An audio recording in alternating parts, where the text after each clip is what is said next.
வணக்கம். ஆஸ்ட்ரோவேல் ஜோதிடத்தின் நல்ல நேரம் நிகழ்ச்சியின் சார்பாக அத்துணை சப்ஸ்கிரைபர்களையும் எல்லா அன்பு உள்ளங்களையும் எனது நண்பர்களையும் வருக வருக என வரவேற்பதில் பெருமகிழ்ச்சி கொள்கிறேன். வக்ரதுண்ட மகாகாய சூரியகோடி சமப்பிரபக அவிக்னம் குருமே தேவ சர்வகாரியேஷு சர்வதா. தென்னாட்டுடைய சிவனே போற்றி, என் நாட்டவர்க்கும் இறைவா போற்றி. அன்பர்களே, நண்பர்களே, இந்த புத்தம் புதிய காணொலியில் உங்கள் அத்துணை பேரையும் வரவேற்பதில் மிக்க மகிழ்ச்சி கொள்கிறேன். இப்போ தமிழ் புத்தாண்டு பலன்கள், அதாவது பராபவ பலன்கள் சற்று தாமதமாக உங்களை சேர்ந்தடையும் என்றாலும் கூட இதை மிஸ் பண்ணிடக்கூடாது. இன்னும் ஒரு வருஷத்துக்கு இருக்குது தமிழ் புத்தாண்டு. இந்த பராபவ ஆண்டில் 12 ராசிகளுக்கான பலாபலன்கள் என்ன, அதை பற்றின சிறப்பு தொகுப்பு தான் இன்றைக்கு தொடக்கம். இன்றைய நிகழ்ச்சியில் மேஷராசியை பற்றி, தமிழ் புத்தாண்டு பலன்கள், பராபவ ஆண்டுடைய பலன்களை பற்றி விரிவாக பார்ப்போம். மேஷராசிக்காரர்களுக்கு இந்த பராபவ ஆண்டு என்பது 7.5 சனி காலகட்டத்தில் வந்தாலுமே இது சரியான சாதாரணமான ஒரு நிகழ்வு இல்லை. இது மிகப்பெரிய ஒரு மாற்றத்தை கொடுக்கக்கூடிய ஒரு ஆண்டு. ஒரு உதாரணத்துக்கு இது ஒரு டிரான்சிஷன் பீரியட் அப்படின்னு கூட நம்ம சொல்ல முடியும். அதாவது குரு பயிற்சி வேற ஜூன் 2ஆம் தேதி சரியாக குரு பயிற்சி வரவிருக்கிறது. மிதுன ராசியில் இருக்கக்கூடிய குரு பகவான் கடகராசிக்கு பெயர்ந்து உச்சம் பெறுவார். உச்சம் பெறுறது எப்படின்னா, மேஷராசிக்கு 3ஆம் இடத்தில் இருக்கக்கூடிய குரு பகவான் 4ஆம் இடத்திற்கு மாறப்போகிறார். இந்த பலன்களும் சேர்த்து வரப்போகிறது. இந்த மேஷராசி நண்பர்களுக்கு இந்த பலன்கள் எப்படி இருக்கும் அப்படின்னு நம்ம பார்த்தோம்னா, இது ஒரு மேஜர் ஒரு பிளானட்டரி ஷிஃப்ட். இது அதாவது 12ஆம் பாவத்தில் சனி வந்தடைந்து விட்டார். மார்ச் 6ஆம் தேதியே வந்தடைந்துட்டார். அது அப்புறம் சனி, சூரியன், செவ்வாய், புதன் இணைவு இந்த ஆண்டு தொடக்கத்திலேயே அவங்களுக்கு ஆரம்பிக்குது. இதெல்லாம் பார்த்தீங்கன்னா மேஷராசிக்கு என்ன மாதிரியான பலன்களை கொடுக்க போகுது? மேஷராசிக்கு பொதுவாக சனி பகவானுடைய பயிற்சியின் காரணமாக, 7.5 சனி விரய சனியின் காரணமாக சற்று மன அழுத்தம் என்பது இருந்துகிட்டே தான் இருக்குது. அதில் ஒன்றும் குழப்பங்கள் இல்லை. மன டிப்ரெஷன், எமோஷனல் டிப்ரெஷன் என்பது இருந்துகிட்டே தான் இருக்குது. இதனால் எந்த ஒரு வேலையும் கவனமாக ஒரு ஃபோக்கஸ் பண்ணி எப்போவுமே உங்களால் செய்ய முடிஞ்ச நேரத்தில், இந்த நேரத்தில் அந்த ஃபோக்கஸை உங்களால் பண்ண முடியாமல் கொஞ்சம் அவஸ்தைகள் இருக்கும், கொஞ்சம் தடுமாற்றங்கள் இருக்கும். இது நார்மல் தான். இதை பற்றி பயப்பட வேணாம். இந்த தடுமாற்றங்கள் இருக்கே, இப்படி இருக்கேன்னு சொல்லி பயப்பட வேண்டாம். இது நார்மல் தான். சரியாக ஏப்ரல் 11ஆம் தேதி என்று நடந்து முடிந்த ஏப்ரல் 11ஆம் தேதி சூரியனும் புதனும் சேர்ந்து தொடங்குறாங்க. இதனால் கொஞ்சம் நீங்கள் எடுக்கக்கூடிய விஷயங்களில் சில உங்களுடைய ஏற்கனவே இருக்கக்கூடிய புத்தி கூர்மையை யூஸ் பண்ணி தான் எடுப்பீங்க டிசிஷன்ஸு. இருந்தாலும் அதில் தப்பு வரக்கூடிய காரணங்கள் இருக்குது. வெளியிலேருந்து வரக்கூடிய பிரச்சனைகள் இருக்குது. நீங்கள் என்ன தான் சரியான முடிவை லைஃப்பில் எடுத்தாலும் வெளியிலேருந்து, வெளிப்புறத்துலேருந்து உங்களை சுற்றி இருக்கக்கூடியவர்கள் உங்கள் மனசை குழப்பிக்கிட்டே இருப்பாங்க. இங்கே தான் நீங்கள் கவனமாக இருக்கணும். கொஞ்சம் கன்ஃபியூஸ் ஆகாமல் தைரியமாக, திடகாத்திரமாக, மன நிம்மதியோட, அழுத்தத்தோடு இருக்கணும். இதுதான் ரொம்ப முக்கியம். மனசில் எந்தவித தேவையில்லாத எண்ணங்களை நீங்கள் உள்ளே புகுத்தாமல் காப்பாற்றிக்கிறது உங்களுடைய வேலை. எப்போவுமே இந்த 7.5 சனி காலகட்டத்தில் பார்த்தீங்கன்னா கொஞ்சம் மனசு அப்படியே லோவாக எனர்ஜி ஃபீல் ஆகிற மாதிரி இருக்கும். இது இயல்பு. சில சமயங்களில் நம்ம எப்போவுமே இயல்பாக இருக்கக்கூடிய விஷயங்கள் கொஞ்சம் விலகி மாறினாலும் கூட நமக்கு ஒரு பயம் வரும். அந்த பயமெல்லாம் உங்களுக்கு இப்போ தேவையில்லை. என்னதான் இப்போ உங்களுக்கு பின்தங்கிய நிலைமையில் சில தோல்விகளை சந்தித்தாலும் கூட, என்னதான் நீங்கள் சில விஷயங்களில் இல்லை நம்ம ஈஸியாக ஒரு விஷயத்தை செய்ய முடியும், ஜெயிக்க முடியும், அங்கே கூட நமக்கு ஃபெயிலியர் ஏற்படுது அப்படிங்கிற எண்ணங்கள் இருந்தாலும் உங்களால் ஜெயிக்க முடியும். அல்டிமேட்டாக ரிசல்ட்டு உங்களுக்கு ஃபேவரபுளாக தான் இருக்கும். இதில் உங்களுக்கு சந்தேகம் தேவையில்லை. அப்புறம் சனியும் செவ்வாயும் கூடக்கூடிய காலகட்டங்கள் ஏப்ரல் மாதத்தில் இருக்குது. அந்த காலகட்டங்களில் ரொம்ப கவனமாகவும் இருக்கணும். எப்படின்னா, இப்போது எல்லாரோட நம்மளோட வாழ்க்கையிலையும் நல்ல நேரமும் உண்டு, கெட்ட நேரமும் உண்டு. நல்ல நேரமும் உண்டு, கெட்ட நேரமும் உண்டு. இது கலந்தது தான் வாழ்க்கை.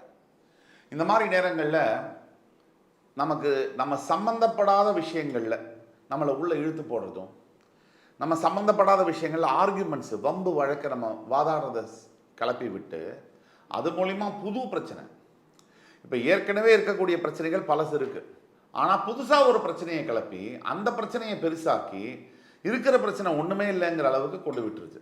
இது சனியுடைய காரகத்துவம். இது அப்போ நம்ம தான் ஜாக்கிரதையாக இருக்கணும். தேவையில்லாத வம்பு வழக்குகளில் ஈடுபடக்கூடவே கூடாது.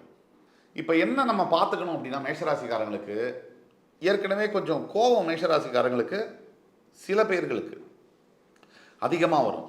தவிர அந்த ஃப்ரஸ்ட்ரேஷன் அதாவது ஒரு வெறுப்புத்தன்மை இருக்கும். என்னடா இது வாழ்க்கை, எப்போ பாரு ஜோதிடமும் சொல்கிறாங்க, எல்லா சேனல்லையும் சொல்கிறாங்க, ஆனால் நமக்கு நல்லதுன்றது ஒன்று நடக்கவே நடக்காதா அப்படின்ற ஒரு எண்ணம் வந்து மேஷத்துக்கு இருக்கும். அப்படி எதுவுமே இல்லை. 12 ராசிக்காரர்களுக்குமே அந்த எண்ணம் இருக்குது. ஆனாலுமே சரியான காலங்கள் வரும்போது தான் நம்முடைய வாழ்க்கையில் திருப்பங்களும் நடக்கும். ஸோ நமக்கு டைம் வரணும்னா நம்ம வெயிட் பண்ணணும். இப்போது நமக்கு சரியாக பார்த்தீங்கன்னு சொன்னால் கும்பத்தில் ராகு, அதாவது 11ஆம் வீட்டில் ராகு, 12ல் சனி, 3ல் குரு, 5ல் கேது. இந்த கிரகங்கள் தான் ரொம்ப முக்கியமான கிரகங்கள். 5ல் கேது இருக்கும் போதே பல பிரச்சனைகள் வரும். இந்த மாதிரி காலகட்டங்களில் வேலை செய்கிற இடத்துல எப்படி தெரியுமா இருக்கும்? சாதாரணமாகவே எந்த ஒரு மேனேஜருக்குமே தான் கீழே ஒர்க் பண்ணுறவங்கள கொஞ்சம் கீழே வச்சுக்கணும் அப்படிங்கிற எண்ணம் இருக்கும். அது ஹியூமனிட்டி, கண்ட்ரோல் இருக்கணும்னு நினச்சி பண்ணுவாங்க. நாம் எப்படின்னா நல்லபடியாக சொன்னால் நம்ம கேட்டுப்போம். நமக்கு வந்து கொஞ்சம் அதிகார துவனியோடு சொன்னால் நமக்கு கொஞ்சம் கேட்க பிடிக்காது மேஷராசிக்கு. அப்போ மேனேஜர்கிட்ட அதிகமான ப்ரெஷர் இருக்கும். இப்போ வேலை ப்ரெஷர், ஜாப் ப்ரெஷர் ரொம்ப அதிகமாக இருக்கும். இந்த மாதிரி காலகட்டங்களில் மேனேஜரை வந்து முறைக்கிறதோ இல்லை வேலை தேடுறேன்னு சொல்லி ட்ரை பண்ணுறதோ இந்த ஏழரை சனி காலகட்டத்தில் இதெல்லாம் நம்ம செய்யவே கூடாது. இதெல்லாம் மிகப்பெரிய தவறுகள். அப்படி செய்ய போனால் இருக்கிற வரைக்கும் பிரச்சனை, புதுசாக வந்த வேலையும் நிரந்தரம் இல்லை, ட்ராப் ஆகிடுவோம், மாட்டிக்கிற சூழ்நிலை வரும். கொஞ்சம் இல்லை, நிறையாவே பொறுமையோடு தான் இருக்கணும். பொறுமை தான் இந்த காலகட்டத்தை நம்மளை கடத்தி கூட்டு போகும். நல்ல விஷயங்கள் நிறைய இருக்குது, அதை பற்றியும் பேசுவோம் வாங்க. இப்போ ஒர்க் லோடு அதிகரிக்கும்னு சொன்னோம். அதே மாதிரி பெரிய பெரிய முடிவுகளை இப்போ எடுக்கவே கூடாது. வேலை மாற்றுறது, வீடு மாற்றுறது, அது பண்ணுறேன் இது பண்ணுற இந்த முடிவுகளை தவிர்க்கணும். அதே மாதிரி இப்போதைக்கு ஜாபில் ஸ்டெபிலிட்டியாக இருக்கிறதுக்கான வேலையை மட்டும்தான் நம்ம பார்க்கணும். சரி, ஃபினான்ஷியல் சுச்சுவேஷன் எப்படி இருக்குன்னா இதுதான் நல்ல விஷயம். இப்போ ஃபினான்ஷியலாக எவ்வளோ பிரச்சனைகள் இருந்தாலும் கூட ஒரு விதமான ஸ்திரத்தன்மை இருக்கும். இது சுக்கிரனுடைய பலத்தினால உங்களுக்கு இது கிடைக்கும். இந்த ஆண்டு தமிழ் புத்தாண்டு தொடங்க நல்ல ஒரு ஃபினான்ஷியல் ஸ்டெபிலிட்டி இருக்கும். ஜூன் 2க்கு பிறகு இன்னுமே நல்லாயிருக்கும். அதுதான் நம்ம சொல்ல வரோம். இந்த ஏப்ரல் மே இந்த 2 மாதம் மட்டும் நீங்கள் பொறுத்துக்கணும். 20ஆம் தேதி ஏப்ரலுக்கு மேலே உங்களுடைய லிக்விடிட்டி, இந்த பணப்புழக்கம், பண வரவில் மிகப்பெரிய மாற்றங்கள் இருக்கும். இதனால் குறித்து வச்சுக்கோங்க. அதே மாதிரி இன்னொரு நல்ல விஷயங்கள் என்னென்னா, ஃபேமிலி லைஃப்பில் சில பிரச்சனைகள் இருந்தாலும் கொஞ்சம் ஸ்டேபிளாக தான் போகும். கணவன் மனைவிக்குள்ளே கொஞ்சம் விட்டு கொடுத்து போகணும், ஸ்டேபிளாக தான் போகும். இப்போ பெரிய பிரச்சனைகள்லாம் வராது. அந்த தைரியத்தோடு நீங்கள் இருக்கலாம். அதே மாதிரி காதல் சம்பந்தப்பட்ட விஷயங்கள் மேஷராசி என்பவர்களுக்கு இந்த நேர காலகட்டங்களில் நல்லாவே தான் போகுது. ஏன்னா ஏழரை சனி காலகட்டத்திலாம் காதல் வந்து சனி பகவான் ஊக்குவிப்பார். அப்போ தான் பிரச்சனையை அதிகப்படுத்த முடியும். அதனால தான் இப்போ மேரேஜ் சம்மந்தப்பட்ட விஷயத்தில் கல்யாணத்தில் டிலே வந்து நடக்கும். இது நார்மல். இதை வந்து பெருசாக பிரச்சனையாக நடத்துக்க வேணாம். இது டிலே வந்து நார்மல். அவசரம் இப்போ வேணாம். ஏழரை சனி காலகட்டத்தில் கல்யாணம் பண்ணணுங்கிற அவசரம் வந்து தயவு செய்து அவாய்ட் பண்ணுங்கள். படிக்கக்கூடிய மாணவ மாணவியர்கள், ஸ்டூடெண்ட்ஸ், மேஷராசி என்பவர்களுக்கு இது ஒரு டெஸ்டிங் பீரியட். இது மனசை டைவர்ட் பண்ணுறது, தேவையில்லாத நட்பு கொண்டு வருது, தேவையில்லாத பழக்கங்களை ஏற்படுத்துறது, இதெல்லாம் நடக்கக்கூடிய காலகட்டங்கள். இந்த காலகட்டங்களில் தான் நீங்கள் ரொம்ப ஃபோக்கஸ்டாக படிக்கணும். நல்லா கவனிச்சுக்குங்க. இந்த நேரம், இந்த 10th 12th இந்த 11th இதெல்லாம் திருப்பி வராது.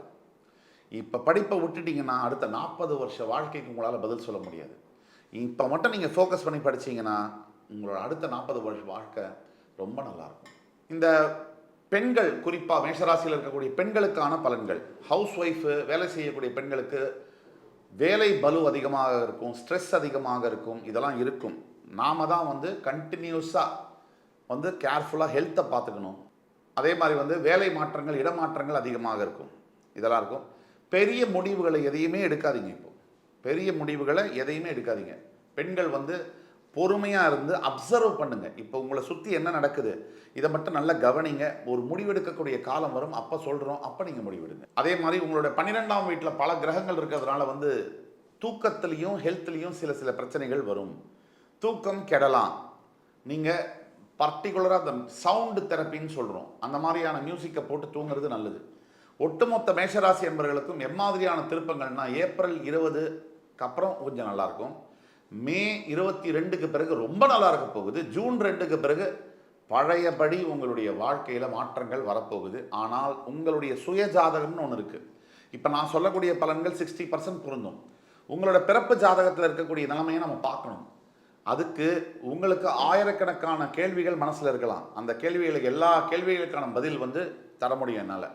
நீங்கள் எங்களுடைய சேனலை தொடர்பு கொண்டு, இந்த ஃபோன் கீழே கொடுக்கக்கூடிய வாட்ஸ்அப் நம்பரில் தொடர்பு கொண்டு பேசும்போது உங்களுக்கான ஆன்லைன் அப்பாயின்மெண்ட் ஃபிக்ஸ் பண்ணி இல்லை நேரில் அப்பாயின்மெண்ட் ஃபிக்ஸ் பண்ணி உங்களுக்கான பதில்களை துல்லியமாக தர முடியும். அது பிரகாரம் நீங்கள் பண்ணிங்கன்னா இன்னும் வந்து 100% எஃபெக்ட் வந்து கண்டிப்பாக இருக்கும். இப்போ ஹெல்த்தில் பார்த்தீங்கன்னா பிபியில் அதே மாதிரி வந்து நான் சொன்னேன் தூக்க தொந்தரவுகள், ஸ்ட்ரெஸ்ஸு மற்றும் வந்து சின்ன சின்ன விபத்துகள், காலை தடுக்கிறது, இது மாதிரிலாம் நடக்கலாம். இதிலலாம் நீங்கள் கவனமாக இருக்கணும். எந்த இடம் போகிறதுனாலும் கொஞ்சம் கவனமாக எதை எடுத்துகிட்டு போகிறோம், எதை கொண்டு வரோம்னு கவனமாக பார்க்கணும். நிதானத்தோடு செயல்படுங்க. மேஷராசி அன்பர்களே, உங்களுக்கு பிறகு உங்கள்கிட்ட பெக் பண்ணி ப்ளீடு பண்ணி கேட்குறது, நிதானத்தோடு செயல்படுங்க.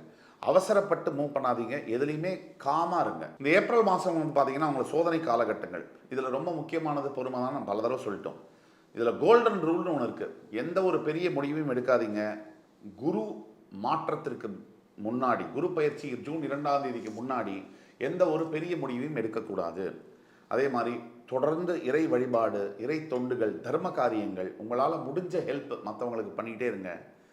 ஒரே ஒரு விஷயத்தில் சொல்லணும்னா, இந்த வீடியோ உங்களுக்கு யூஸ்ஃபுல்லாக இருந்ததுன்னா உங்களோட ஃபேமிலி, ஃப்ரெண்ட்ஸ், ரிலேட்டிவ்ஸுக்கு ஷேர் பண்ணுங்கள். அதே மாதிரி பரிகாரங்கள் அப்படின்னு மேஷராசிக்கு சொல்லணும்னா, லக்ஷ்மி நரசிம்ம பெருமான் அவரை நீங்கள் வழிபடுறதும் கல்லுப்பு தானமாக கொடுக்கறதும் மிகப்பெரிய பரிகாரமாக இருக்கும்.